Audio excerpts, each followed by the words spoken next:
예, 수험생 여러분, 자, 테마 6번째입니다. 자, 여러분, 취득세 개요 및 취득의 유형을 볼 건데요. 취득세는 시험 문제가 대개 한 3문제 내외로 출제가 됩니다. 서너 문제가 출제되는데, 자, 최근에 보면 공인중개사 시험에서 31회 시험에서는 이게 이제 1.5문제, 한 문제 취득세 문제 나오고 또 등록면허세라는 세금과 묶어서 오지선다를 구성했습니다. 그래서 정답이 등록면허세에 있었기 때문에 자, 취득세만의 문제는 한 문제가 출제됐다고 볼 수 있고요. 1.5문제가 출제가 되는데 대개는 그건 예외적이고 대개 이제 시험을 보면 공인중개사 시험에서 자, 우리 취득세는 한 3문제, 많게는 4문제, 자, 3문제 정도 출제되는 그런 중요한 세금입니다. 자, 여러분 먼저 취득세 개요 및 취득의 유형을 보겠습니다. 취득세는 어떤 성격의 세냐 그러면 취득세는 유통 과정에서 부과되는 세금입니다. 자, 취득한다 소유권이 오죠. 유통 과정에서 부과되고 취득 행위를 보고 부과되는 그런 행위세인 세금입니다.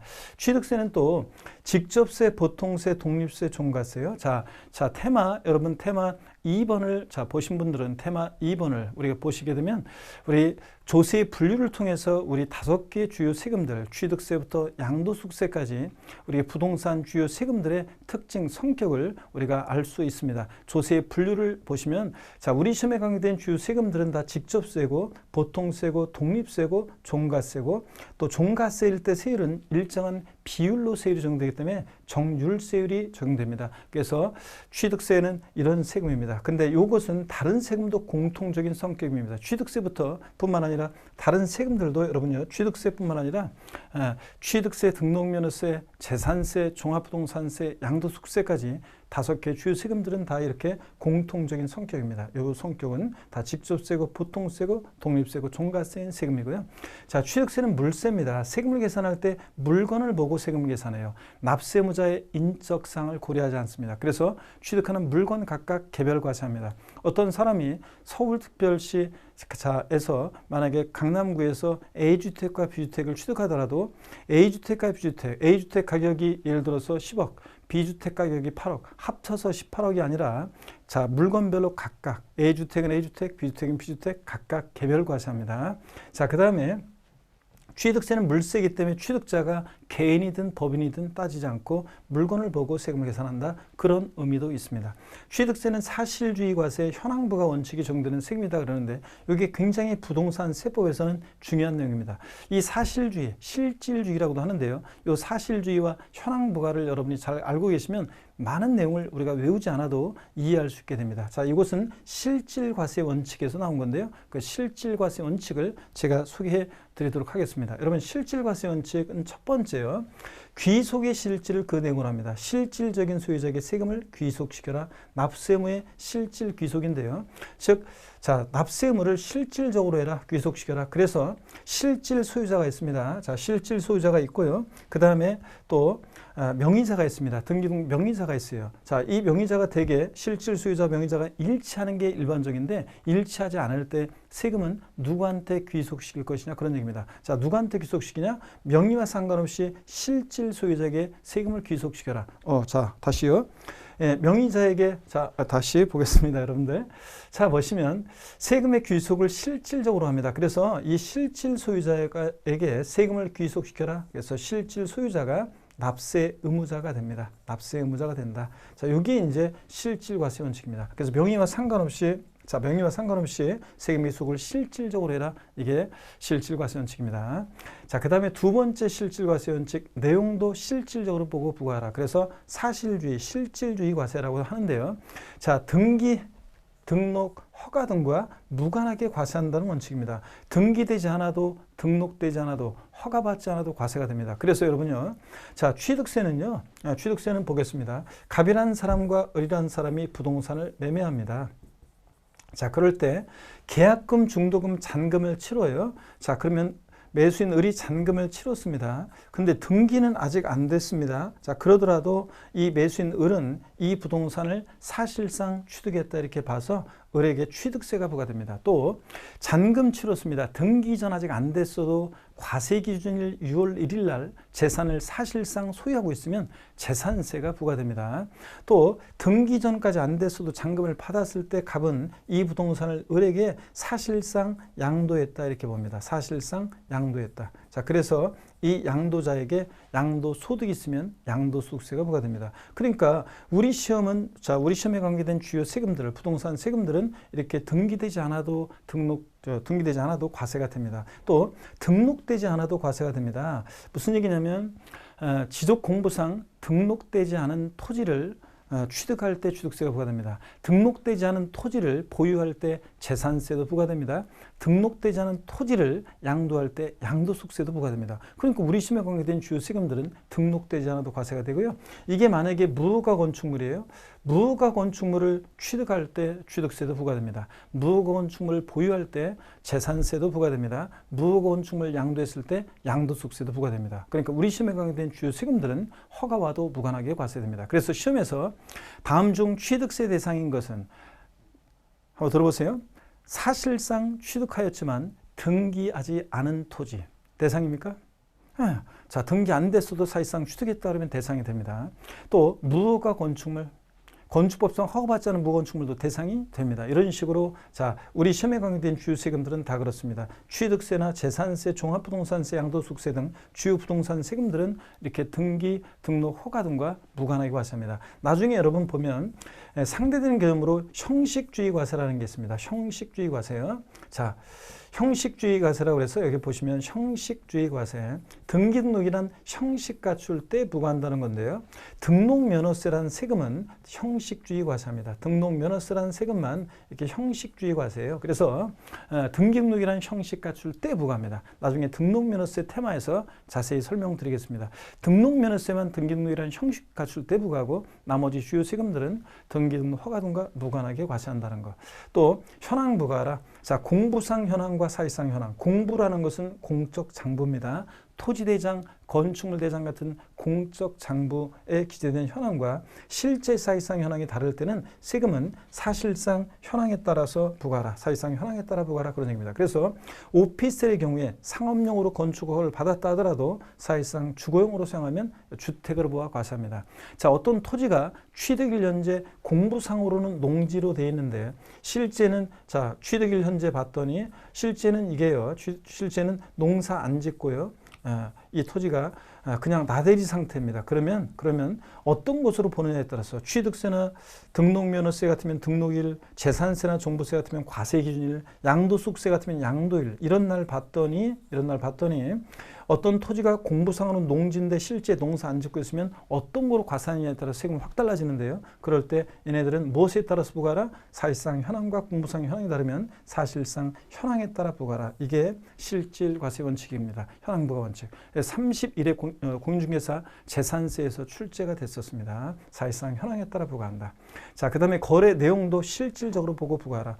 배우자 또는 직계존비속 간에 양도를 합니다. 그러면 겉모습은 양도지만 거래 내용을 실질적으로 들여다봐라. 그러면 실질적으로 들여다보면 한 입을 덮고 자는 사이 부모 자식 간에 무슨 양도냐. 자, 요거 증여한 것으로 추정해서 증여세 부과합니다. 그래서 남편이 자다 말고 자기 부인 깨워가지고 여보 일어나봐. 내가 곰곰이 생각해봤는데 서울특별시, 우리가 서울 노원구에 있는 어떤 부동산을 4억에 샀는데 이게 7억이 됐잖아. 내 당신이 특별히 4억 1,000만 원에 팔 건데 살래? 고마워 여보. 매매계약서 쓰고.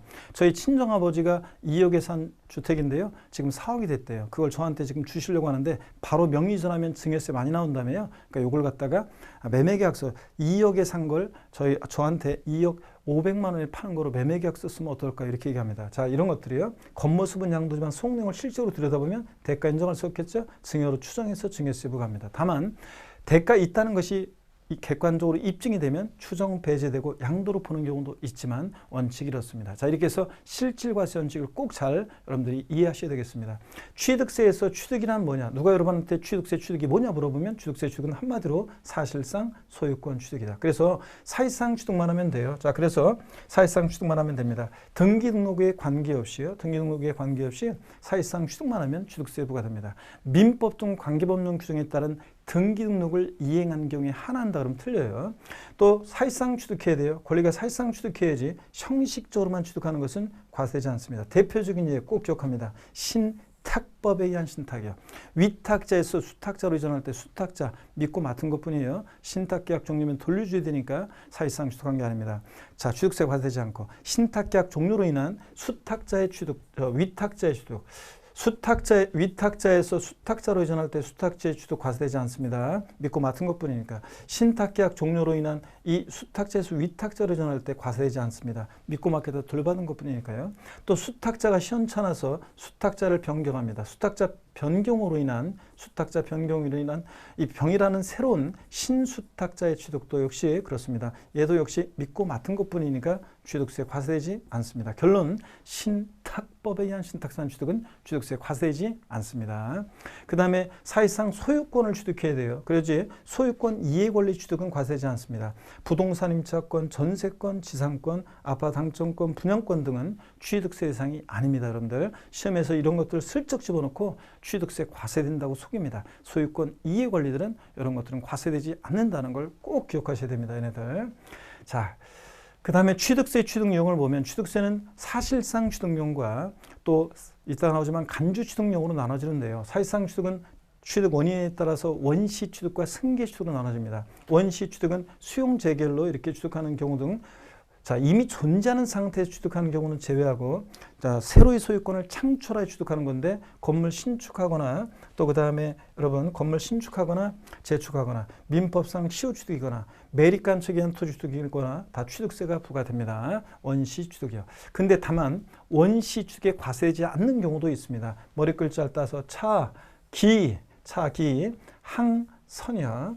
자, 차량 개장비 항공기 주문에서 건조하는 선박은 원시 취득은 과세하지 않습니다. 여러분들 얘네들은 승계 취득할 때만 과세합니다. 현대자동차에서 완성차 딱 만들었을 때 거기다 취득세 부과하면 가격에 반영해서 소비자들에게 전가시킵니다. 그럼 우리 같은 소비자들은 현대자동차로부터 자동차를 승계 취득할 때 취득세 내는데 그 가격이 이미 반영되어 있는 취득세를 또 내게 되니까 자, 이렇게 차량 기계장비 항공기 주문에서 건조하는 선박 머리 글자를 따서 차, 기, 항, 선의 경우는 원시 취득 과세하지 않는다는 것, 승계 취득만 과세합니다. 자, 그 다음에 승계 취득은 또 대가지급 여부에 따라서 유상 승계 취득과 무상 승계 취득으로 나눠집니다. 자, 매매 교환 등 대표적인 유상 승계 취득이요. 거래 대금을 주고 취득하니까. 자, 상속증여 같은 무상 취득도 과세된다는 걸 꼭 기억하셔야 됩니다. 상속 증여받으면 상속세, 증여세 내든 안 내든 상관없이 상속 증여받은 물건이 취득세 대상에 해당하면 취득세 부과된다는 것. 그래서 취득세는 유상, 무상을 불문하고 과세가 됩니다. 또 간주 취득이 있습니다. 이런 사회통념상의 원시, 승계, 유상, 무상의 취득은 아닌데 지방세법상 취득했다고 간주해서 취득세 부과되는 경우가 있습니다. 토지 지목 변경으로 가해전가요. 갑이라는 사람이 밭을 갖고 있었는데 대로 지목을 변경합니다. 그러면 지목 변경 전과 후에 소유자 변동이 없습니다. 이 대라는 것은 갑이 매립간촉으로 원시 취득한 것도 아니고 대가 주고 취득한 것도 아니고 공짜로 받은 것도 아니잖아요. 그래서 사회통념상의 사실상 취득령에는 어디에도 해당되지 않아요. 근데 지목 변경 전에 1억이었는데 지목 변경 후에 5억이 되면 이렇게 가액의 증가가 있을 때 이 가액의 증가를 취득했다고 간주합니다. 자, 이 사례에서는 4억 원만큼 네 토지 가치가 증가했으니까 이 가치 증가분에 대해서 취득세를 부과하겠다는 얘기입니다. 그래서 취득세는 이런 경우에 4억 곱하기 세율에서 취득세가 부과됩니다. 자, 단순히 토지 지목만 변경되면 안 되고 반드시 어떤 일이 있어야 돼? 가액의 증가가 있을 때 가액의 증가를 취하겠다고 간주합니다. 차량 개장비 선박의 종류를 변경합니다. 종류 변경이 어떤 건지는 법령이 자세히 나와 있는데 자동차 같으면 핵심 부품이 뭡니까? 엔진이요. 엔진을 교체하면 교체 전과 후에 소유자 변동이 없습니다. 근데 엔진을 교체함으로 자동차의 가치가 증가했을 때 가액의 증가를 취하겠다고 간주해서 취득세 부과됩니다. 건축물을 증축하거나 개수를 합니다. 그러면 소유자 변동은 없습니다. 근데 개수함으로 가액의 증가가 있을 때 역시 가액의 증가를 얘네들은 취득했다고 간주해서 취득세 부과되는 겁니다. 과점주주란 자가 주식을 취득합니다. 주식은 취득세 대상이 아닌데도 비상장법인의 과점주주가 되면요, 우리 법인의 부동산 사자팔자 지멋대로 합니다. 그러니까 자기 재산과 다를 바 없다고 봐요. 관리 지배력 임의 처분권이 있다고 봐서 과점주주란 자가 주식을 취득했을 때는 그 법인 소유의 취득세 대상 물건을 직접 취득한 게 아닌데도 취득한 것으로 간주해서 취득세 부과됩니다. 다만 법인 설립 시에 발행하는 주식짐을 취득하는 경우는 납세무 없습니다. 감자, 포테이토 아니고요. 다른 사원의 주식이 소각됨으로 인해서 나의 주식 보유비율이 덩달아 높아져서 과점주가 되는 이런 경우는 제외합니다. 취득세는 취득 행위가 있어야 되는데 행위가 없어가지고요. 설립 시 제외한다는 건 시험에 여러 번 나왔습니다. 자, 과점주의 주식 취득을 과세하는 이유는 독과점을 억제하고 소유분산을 촉구하기 위한 건데 처음부터 법인 설립을 과점주 처음에 법인 설립할 때는 주주 1인과 그와 친족 관계에 있는 자들끼리 주주를 구성하게 되는데 처음부터 독과점을 억제하고 소유분산을 시키면 법인 설립이 안 되기 때문에 설립 시는 납세의무가 없다는 거 여러분 꼭 기억합니다. 자, 이렇게 해서 여러분요, 이렇게 해서 우리가 취득세, 취득의 개요 및 취득의 유형을 봤습니다. 여러분 시험에서 또 중요한 내용들이 들어있었으니까 꼭 잘 기억합니다. 자, 그 다음에 우리 계속 이어서 다음 테마에서 또 취득세를 보도록 하겠습니다. 고맙습니다.